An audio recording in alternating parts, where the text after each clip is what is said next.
अध्यक्ष महोदय, तुमच्या डोक्याच्या वर सत्यमेव जयते लिहिलं आहे. दादाजीनं मंत्री महोदयांना फक्त सत्य सांगावं. तुम्ही एक सांगा, अध्यक्ष महोदयाच्या चालकाला पगार जो भेटते किंवा तुमचा जो ड्रायव्हर आहे त्याला जो पगार भेटते तो एसटी महामंडळाच्या चालकाला का भेटत नाही? तुमचा चालक हा एसीच्या गाडीत फिरतोय. अध्यक्ष महोदय, तुमचा पण चालक एसीच्या गाडीत फिरतोय आणि हा भर उन्हात त्या एसटीत बसलं ना तर चौफेर घाम येतं. त्याचे कष्ट अधिक जास्त आहे आणि त्याला पगार कोण कमी आहे? छत्रपती शिवाजी महाराजांना अफजल खान फाडला होता फक्त अन्यायासाठी. तुम्ही अन्याय काय करताय? किमान वेतन कायदा काय म्हणतं का किमान 14,000च्या वरती आपण पगार दिला पाहिजे. शासनात जर कायदा मोडत असेल तर थोबाडीत कोणाच्या मारायचं? काय सत्य आहे काय असत्य आहे सांगा ना. तुम्हाला राग काय येत नाही? चला, लाज वाटली पाहिजे ना याची थोडी. काय एका चालकाला तुम्ही 19,000 25 ते 30,000 देता आणि तो सगळ्याची सेवा करतो त्याला फक्त 12,000 देता? लाज नाही वाटत? याचा राग काय येत नाही त्याचं उत्तर द्या तुम्ही आम्हाला.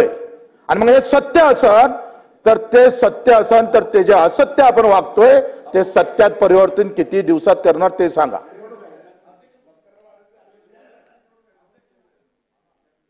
अध्यक्ष महोदय, बच्चू कडू साहेबांचा मी आदर व्यक्त करतो. मी पण त्या पद्धतीने उत्तर देऊ शकतो.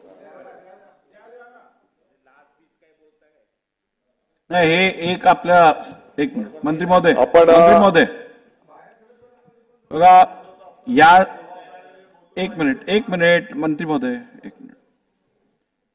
या सभागृहात एक प्रथा परंपरा आहे आपल्याकडे.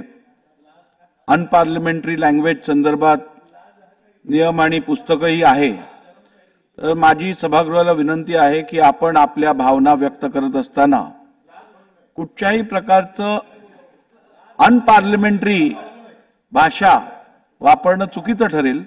त्यामुळे बच्चू कडू साहेबांनी आपल्या प्रश्न विचारताना जी भाषा वापरली ती मी परत एकदा तपासून घेईन आणि जर का त्यात कुठचाही अनपार्लिमेंटरी शब्द वापरला गेला असेल तर तो रेकॉर्डवरनं काढला जाईल. अध्यक्ष महोदय,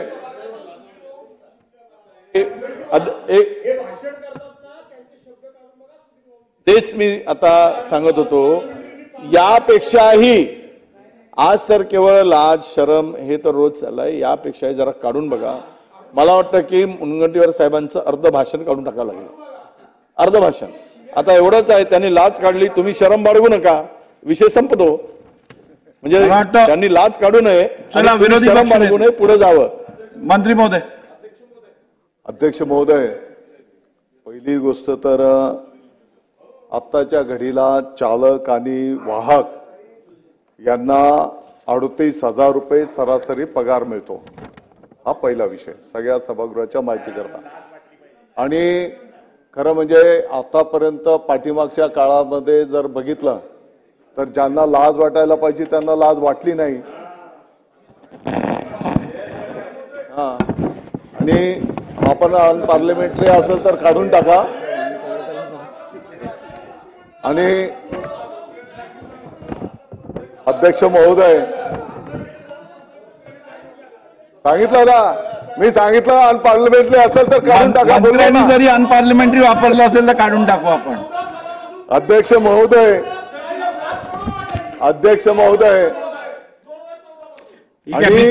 मी तुम्हाला रुलिंग ताबडतोबच देतो.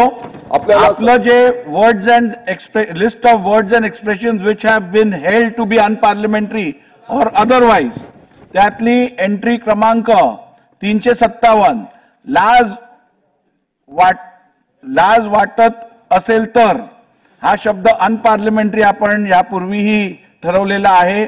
व्हॉल्यूम 40 PP 2455 2456 19 मार्च 1974 ला आपण हे अनपार्लिमेंटरी ठरवलेलं आहे. त्यामुळे आपण वापरलेला लाज हा शब्द रेकॉर्डमध्ये काढला जाईल. मी संपूर्ण सभागृहाला समज दिलेली आहे.